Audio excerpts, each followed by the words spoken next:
Ce message est la suite d'hier soir où j'ai parlé de comment retrouver et renouveler notre espérance.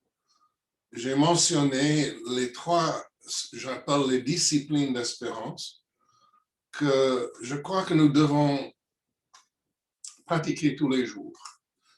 Lecture de la parole, prière pour l'espérance, selon Romains 15, verset 13, et la confession de notre espérance, nos paroles remplies d'espérance.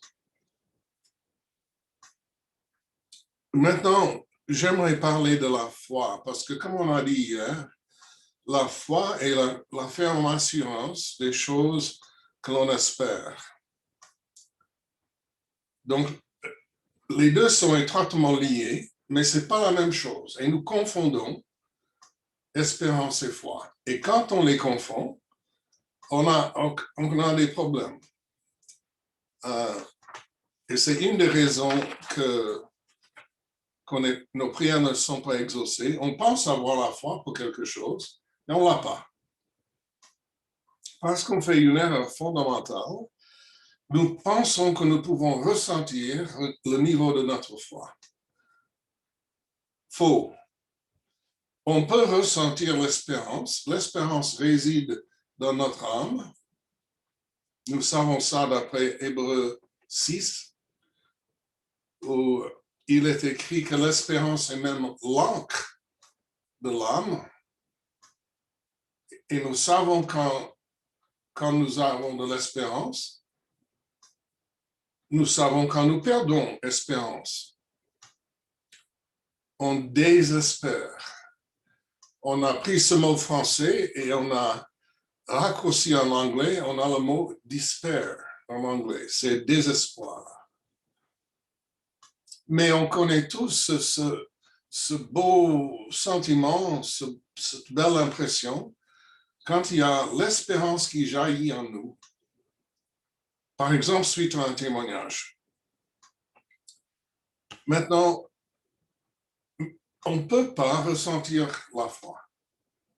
La foi réside en nous à un niveau beaucoup plus profond que l'espérance. L'espérance est dans notre âme, donc c'est au niveau de nos sentiments, nos pensées, et nous pouvons très bien ressentir sa présence ou son absence. La foi, pour moi, réside en esprit, dans notre esprit. Je ne peux pas prouver par un passage biblique, mais c'est quand même mon impression. Voilà ce qui se passe très souvent. On est dans une réunion, il y a un beau témoignage, et le président, pas notre président aujourd'hui, mais je parle de l'autre, le président dit, « Ah, est-ce que vous n'avez pas aimé ce beau témoignage? » « Si, ouais, gloire à Dieu. » « Est-ce que ce témoignage n'a pas aidé votre foi? » Et tout le monde commence à crier, « Si, oui, oui. » Et moi, j'ai toujours voulu, dans ces circonstances, me lever et dire, « Non, ce témoignage n'a pas aidé notre foi. Ce témoignage a boosté notre espérance. » Et c'est ça le feeling qu'on a dans notre âme. Notre espérance a été alimentée. Donc, quand Cynthia était assise à côté de moi dans ces réunions-là, aussitôt que le président commençait à suggérer que notre foi a été augmentée, elle m'a saisi par le bras pour que je ne puisse pas dire non.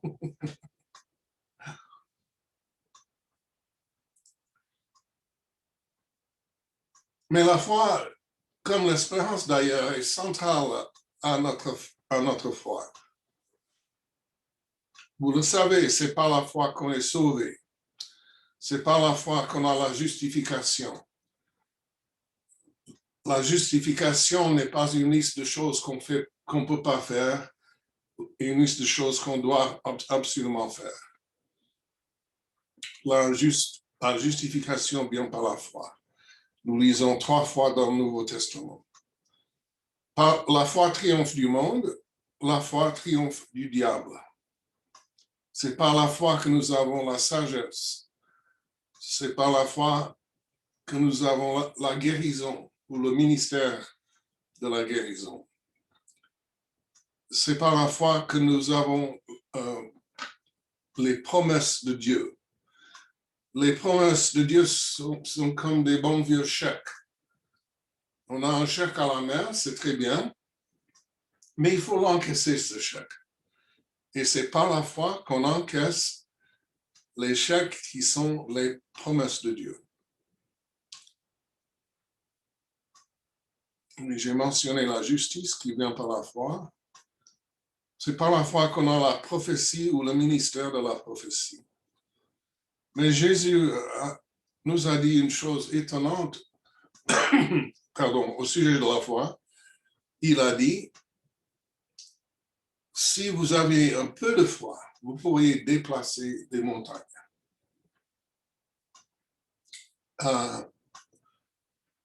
Alors, quand nous marchons avec le Seigneur pendant un temps, il y a deux phénomènes qui se répètent très régulièrement. La première, c'est que la route se sépare en deux et on doit faire un choix. Sur quel chemin est-ce qu'on va continuer? Le chemin étroit avec Jésus ou le chemin large qui est la voie du monde?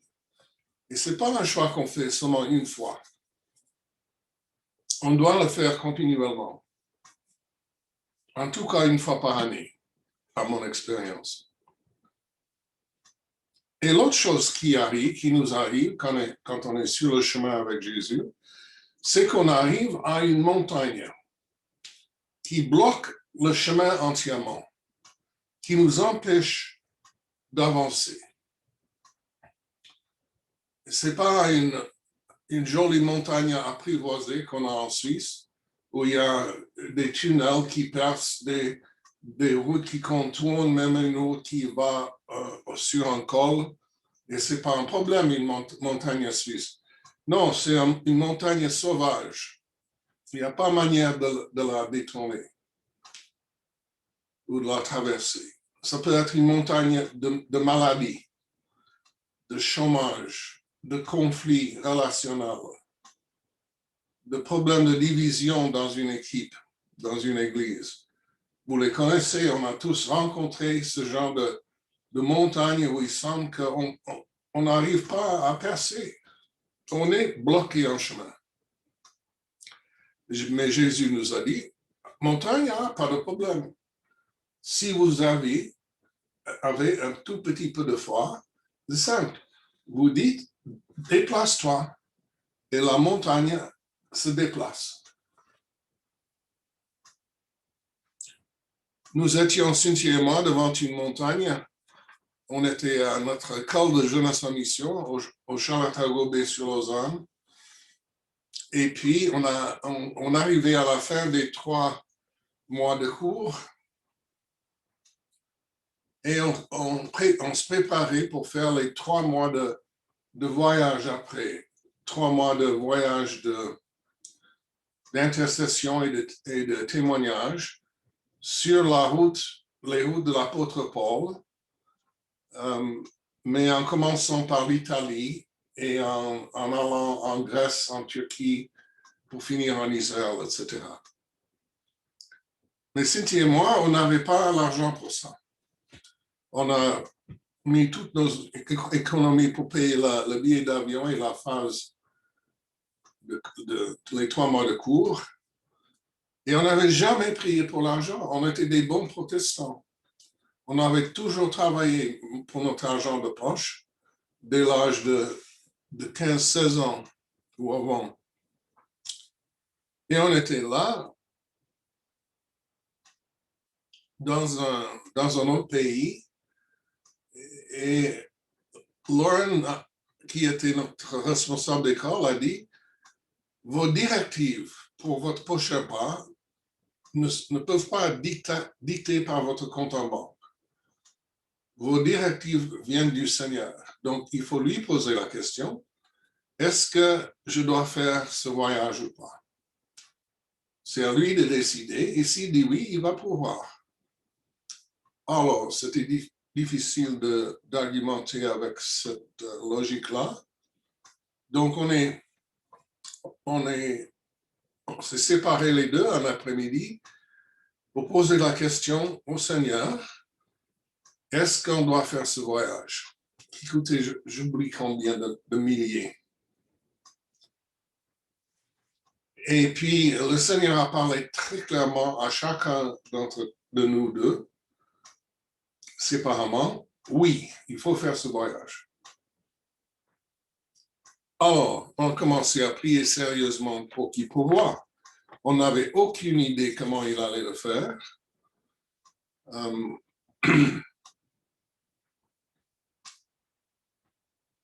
Et j'étais très conscient en ce moment que j'avais très peu de foi. Lauren, évidemment, il avait beaucoup.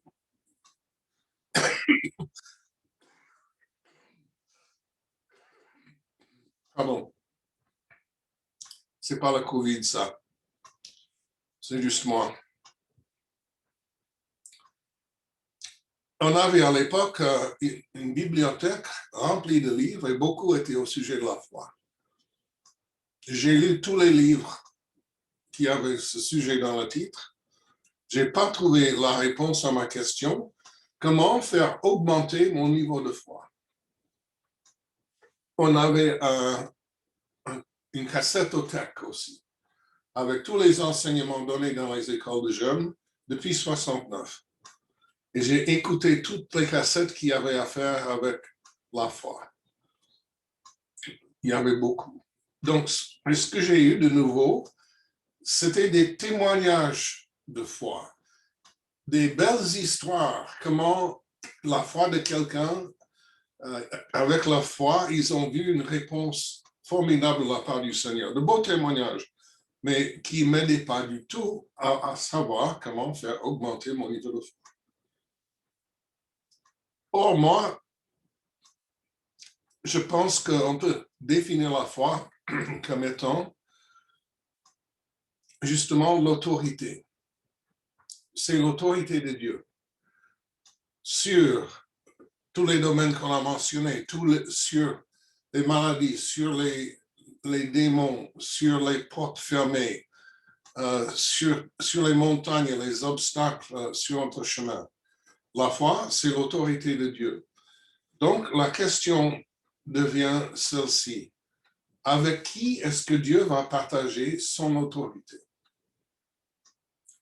pour agir en son nom jusqu'à dépasser les montagnes?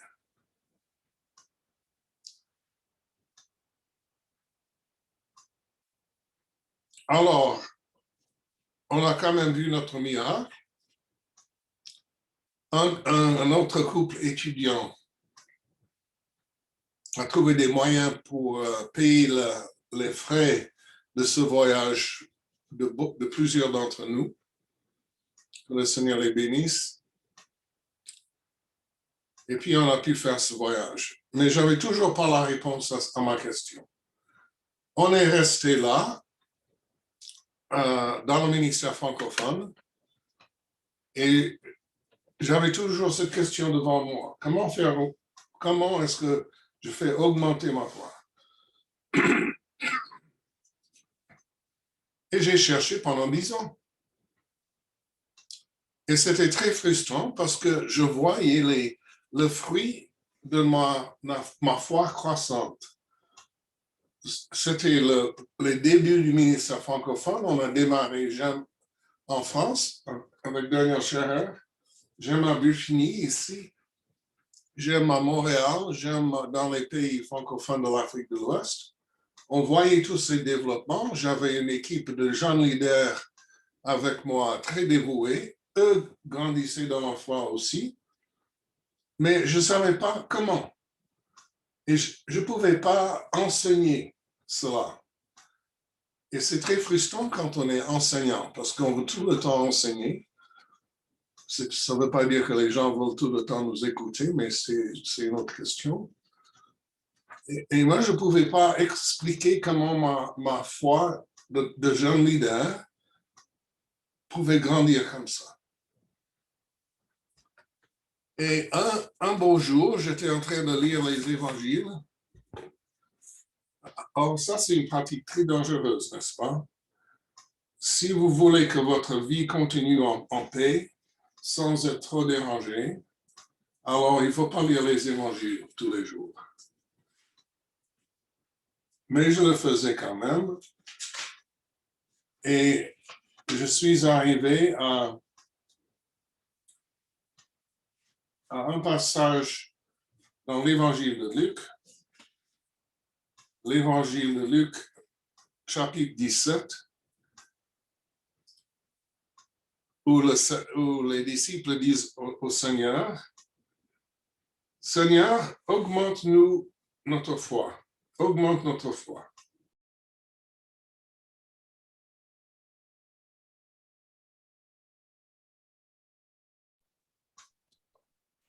Allô? Oui, on t'entend, Tom. On t'entend. OK, vous avez entendu la référence? Oui. OK. Luc 17, 5. Augmente-nous notre foi, Seigneur. Mais le Seigneur donne une réponse incompréhensible. Si vous aviez de la foi comme une graine de moutarde, vous diriez à ce mûrier, déracine-toi et va te planter dans la mer et il vous obéirait. Et là, je me suis fâché un peu avec le Seigneur ce matin-là.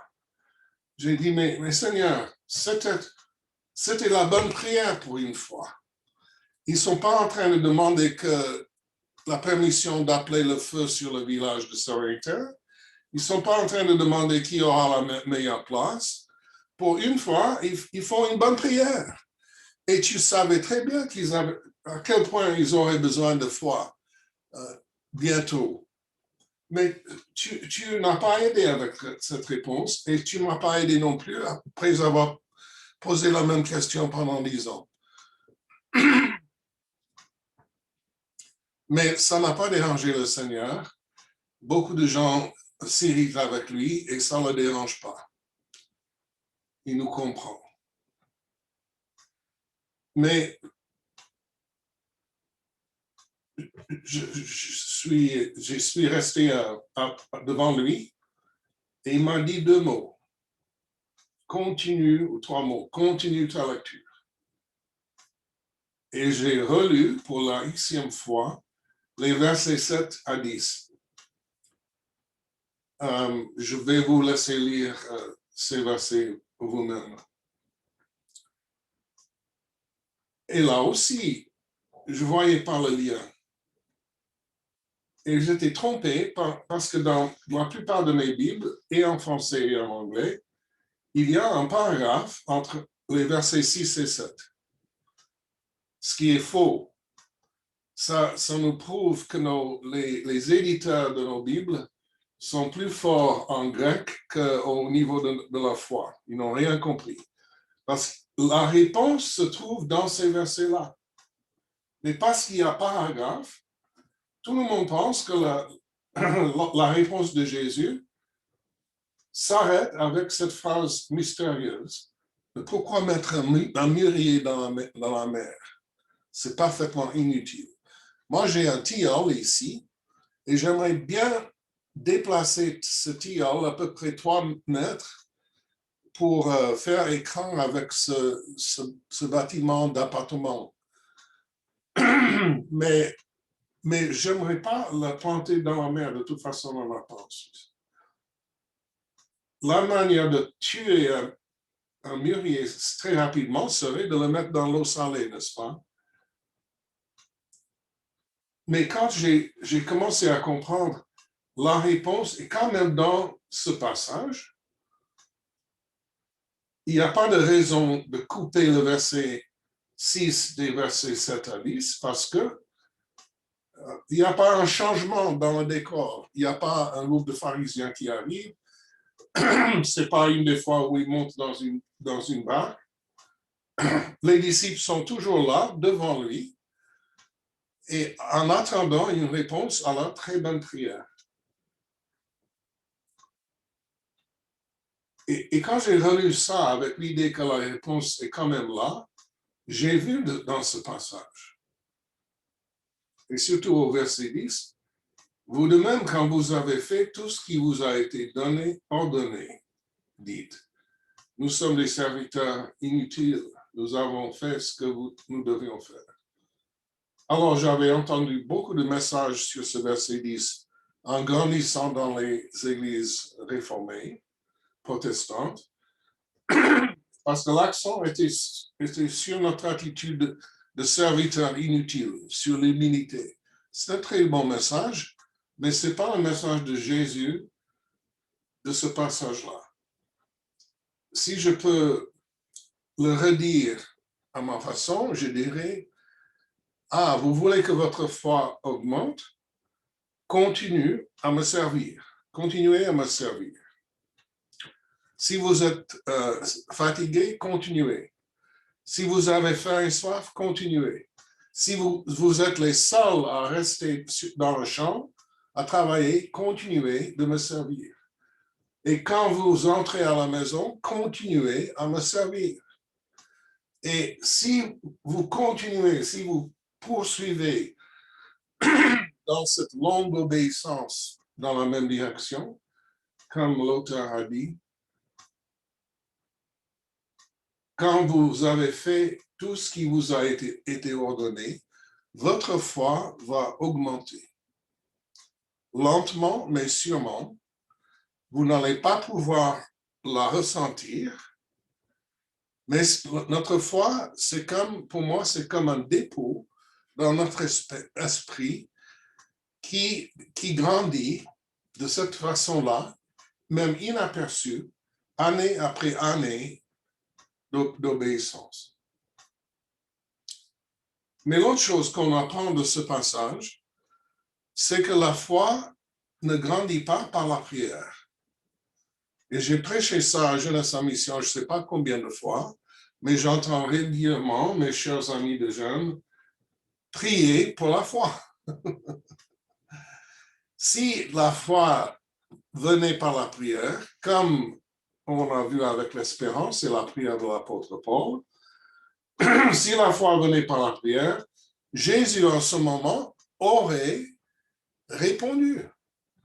Il aurait fait, oui mes enfants, que votre foi soit augmentée, en faisant des gestes très sanctifiés avec ses mains. Mais il n'a pas fait. Il a donné ces paroles mystérieuses que je ne comprends toujours pas au sujet de ce pauvre mûrier. Mais il a quand même donné la solution dans les versets 7 à 10. Et j'ai dit, ça y est, ça c'est la raison que ma foi a grandi pendant toutes ces années. Parce que Cynthia et moi avions décidé de suivre le Seigneur et de faire exactement ce qu'il nous disait de faire.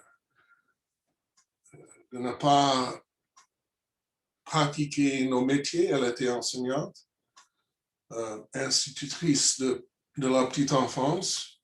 Moi, j'aurais pu devenir enseignant aussi. Mais on a quitté notre pays, notre famille, nos métiers, et puis on a décidé de suivre le Seigneur. On a été bien aidés, très bien aidés, en restant dans la communauté de Jeunesse en Mission. Surtout à l'époque, il était interdit d'aller au cinéma. Ça, c'était trop mondain. Et puis, il n'y avait aucune poste de télévision dans tous les centres de Jeunesse en Mission parce que David Wilkerson prêchait contre la télé. Et puis, tous les chrétiens, s'ils avaient la télé, les télés, il y a beaucoup qui les balançaient, ou au moins les cachaient. Donc, tu pouvais entrer dans le salon d'un bon chrétien et tu voyais les meubles et un meuble là au fond avec une nappe qui a couvert. C'était la télévision. Et tu savais que tu avais gagné la confiance de ton frère s'il te dévoilait sa télé devant toi, s'il enlevait la nappe. Ah, les bons vieux jours, quel légalisme qu'on avait à l'époque. j'aime raconter ces histoires aux jeunes parce que ça les fait rire, mais je finis avec ce défi. Et chers amis, quels sont vos légalismes? Ce n'est pas les mêmes que les nôtres à l'époque, mais quels sont les vôtres maintenant?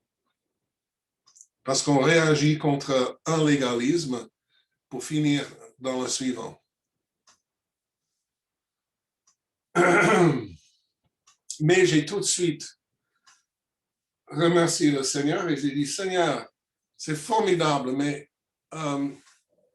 c'est si important ce principe. Si c'est vraiment le cas, que la foi vient par l'obéissance, alors il doit y avoir une confirmation dans ta parole. Parce que le principe, bien sûr, c'est qu'il doit y avoir 2 ou 3 témoins. On ne peut pas baser sa vie sur un verset biblique pris en isolement. Et il m'a tout de suite conduit, par sa grâce, à Matthieu 8, un autre récit bien connu, où il va vers Capernaum et un officier romain, un centenier, sort pour le rencontrer. Et il rencontre Jésus et il dit, Seigneur, mon serviteur est couché à la maison, atteint de paralysie, et il souffre beaucoup. Et Jésus lui dit, j'irai et je le guérirai, pas de problème. Mais l'officier répondit, Seigneur, je ne suis pas digne que tu entres sous mon toit. Mais dis seulement un mot et mon serviteur sera guéri. Moi aussi, alors c'est mal traduit ici. J'apprécie le second 21 parce qu'on a bien amélioré la traduction de plusieurs de mes passages favoris. Mais ce passage-là est très mal traduit. Quand il dit « je suis soumis à des supérieurs », c'est faux parce que ce n'est pas un mot qui veut dire, ce n'est pas un mot au pluriel, c'est le mot pour autorité, exousia en grec. Je suis sous autorité, il a dit. Mais en anglais et en français, c'est souvent très mal compris, très mal traduit. Mais bon, continuons. Moi aussi, je suis un homme sous autorité. Et j'ai des soldats sous mes ordres, je dis à l'un, pars, et il part, à l'autre, viens, et il vient, et à mon esclave, fait ceci, et il le fait. Et après l'avoir entendu, Jésus fut dans l'admiration. Et là aussi, c'est un mot trop pauvre pour le grec. On aurait pu le traduire, il était époustouflé, parce qu'il dit, je vous le dis en vérité, même en Israël, je n'ai pas trouvé une aussi grande foi. Alors, pourquoi Jésus a dit cela du centurion? Parce que quand même, il y a d'autres qui ont emmené des malades vers Jésus. Dans tous les évangiles, on voit ça. On a les quatre amis du paralytique, par exemple. On a le papa qui amène son fils. On a plusieurs personnes qui ont manifesté la foi en Jésus pour une guérison. Mais pourquoi il le dit de cet officier romain? Là, il faut reprendre le passage parallèle, ce qui est toujours une bonne idée en lisant les évangiles, parce que le même événement est raconté de différents points de vue. Et différents détails sont mentionnés par l'un et laissés de côté par l'autre, ce qui est le cas toujours dans les témoignages personnels. Et c'est une des preuves que les évangiles sont vrais. Parce que les êtres humains témoignent de ce qu'ils voient de cette manière-là. Notre souvenir est sélectif. Et on se souvient de certains détails et on pense que pour les auditoires pour lesquels on est en train d'écrire, certains détails ne sont pas nécessaires. et tout est comprimé, raccourci. Parce que comme Jean a dit, si on avait écrit tout ce que Jésus a fait, tous les livres du monde ne contiendraient pas tout cela. Matthieu a été écrit pour les Hébreux, Jean pour ceux qui parlent grec, etc., etc. Mais c'est Luc qui nous dit dans le passage parallèle que ce centenier-là avait payé la construction du synagogue de Capernaum, que les archéologues viennent de découvrir, en parenthèse. Parce qu'avant, on pouvait voir les ruines d'une synagogue du IVe siècle, et maintenant, ils ont trouvé en dessous les restes du synagogue du 1er siècle. Le synagogue de Pierre, sans doute. Et cet officier, donc, c'était un converti à la religion des Hébreux. Et il était en train d'être instruit par les pharisiens dans sa nouvelle foi. Et quel était leur sujet principal? Oh, pardon. On veut me vendre des panneaux solaires, sans doute. Mais je ne suis pas propriétaire, donc ça ne m'intéresse pas. Donc, il entendait cet enseignement sur le Messie qui devait venir, et puis il entend leurs arguments sur Jésus. Il commence à se disputer régulièrement. Ah, celui-là, il ne peut pas être le Messie parce qu'il est né à Nazareth, parce qu'il guérit le jour du sabbat, parce qu'il guérit même les étrangers. Il va dans la maison des pécheurs. Non, ça ne peut pas être le Messie. Et, tandis que d'autres disent, mais si, il fait des miracles, il a marché sur les eaux, pas trop loin d'ici, de Capernaum. Il a guéri tous ces malades, il a chassé les démons. Il doit être le Messie. Donc, le centenier, il écoute tous ces disputes, et pour lui, il n'en est pas question. Il est absolument sûr que c'est Jésus-Christ le Messie. Parce qu'il ne connaît pas tous les passages bibliques et les arguments religieux ne l'impressionnent pas. Ce qui l'impressionne, c'est l'autorité. Parce que c'est un officier, un professionnel, dans la plus grande et efficace machine militaire de l'époque. Et sa vie dépendait de son autorité. Parce que les armées romaines étaient souvent en minorité face aux armées des barbares qui les attaquaient. Et il réussissait par 3 éléments. Technologie militaire supérieure, la formation continue et la discipline de fer. Donc, mais étant dans la minorité, s'ils ne maintenaient pas la discipline, ils étaient tous très vite massacrés. Donc, ce centenier avait réfléchi profondément sur cette question sa vie entière.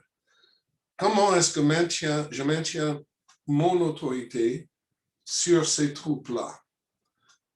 Et il avait compris qu'il avait l'autorité sur ces hommes si lui, il était soumis à l'autorité.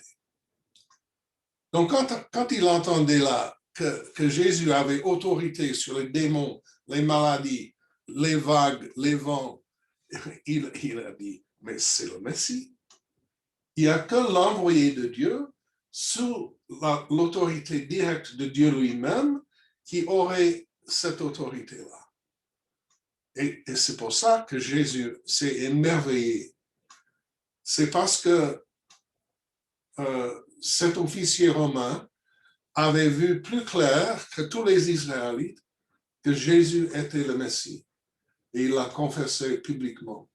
Moi aussi, je suis un homme sous autorité. Et ça aussi, c'est mal traduit. Dans beaucoup de mes traductions anglais et français, encore une fois, on a écarté ce mot aussi. Pour aucune bonne raison. Ce mot se trouve dans tous les manuscrits. Ce n'est pas une question de différence dans le texte. Mais c'est parce que le traducteur a dit, ah, c'est pas important, on peut écarter ce mot. Oh, c'est traducteur. Je peux le dire parce que j'ai travaillé 2 ans et demi comme traducteur de professionnel. Je traduisais des textes en français et en anglais, de français en anglais, 8 heures et jour, 8 heures par jour pendant 2 ans et demi. Et depuis mon temps à Jeunesse en Mission, je fonctionne d'une manière bilingue. Donc, je connais quelque chose de la traduction. Et je sais très bien à quel point un mot, un petit mot, comme aussi, peut changer tout le sens d'un texte. Et je crois que nos traducteurs devraient avoir une plus grande mesure de la crainte de l'Éternel sur eux en traduisant ces textes. Mais bon.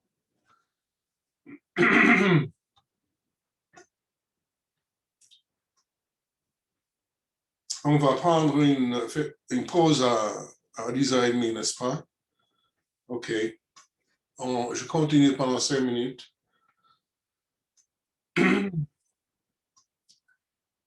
Ça veut dire que la foi augmente par l'obéissance. Et on voit dans l'économie de Dieu à quel point c'est formidable. Parce que le Seigneur, il ne veut pas partager son autorité avec n'importe qui. Donc, ce n'est pas ceux qui étudient la Bible le plus qui vont voir la foi augmenter, ce n'est pas ceux qui prient des heures, qui chantent des heures. C'est ceux qui ont décidé de suivre le Seigneur de près et de faire exactement ce qu'il dit de faire. Pas plus et pas moins. Parce que ça serait dangereux si n'importe qui pouvait avoir la foi de Dieu. En Suisse, on n'aimerait pas que les gens viennent ici pour déplacer nos montagnes. On les aime là où elles sont. On aime qu'elles restent solides et fixes et stables, et comme les Vaudois, quoi. Mais pendant mes recherches de 10 ans, là, j'ai trouvé 4 réponses classiques à cette question, comment augmenter sa foi, qui ne m'ont pas aidé. Ce n'est pas parce qu'elles n'étaient pas vraies, mais elles étaient soit partielles, soit mal interprétées. Par exemple, on disait, oh, la foi, c'est un don de Dieu, ce qui est vrai, c'est écrit. Mais quand on répondait ça, à la foi, c'est un don de Dieu, c'était toujours dans un esprit presque insala. Le Seigneur a décidé que Lauren Cunningham devait avoir beaucoup de foi, donc il en a reçu. Mais toi, pauvre type, tu étais caché derrière la porte quand le Seigneur distribuait la foi, et tu n'as pas beaucoup. Tant pis pour toi. C'était un peu dans cet esprit-là. Alors moi, je savais, j'avais déjà conclu que toutes les bénédictions de Dieu sont conditionnelles. Et parfois, les conditions sont explicites, comme on a vu pour l'espérance. Parfois, elles sont implicites. Elles sont un peu voilées, comme on a vu pour la foi. Mais il y a toujours des conditions.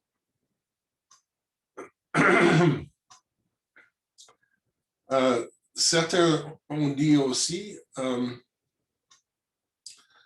que la foi vient par la prière, comme on a déjà dit, mais c'est faux. C'est faux. Il n'y a aucune prière pour la foi dans le Nouveau Testament. Sauf celle qu'on vient de lire, où les 12 sont allés à Jésus, et il n'a pas exaucé. L'apôtre Paul, lui, il demande toute une liste de choses pour ses églises. Il demande l'intelligence, la sagesse, l'amour, l'espérance, etc. Mais il n'a jamais demandé dans ces listes que le Seigneur leur accorde la foi. Si la foi venait par la prière, Paul l'aurait prié, je vous rassure. Donc la prière n'aide pas.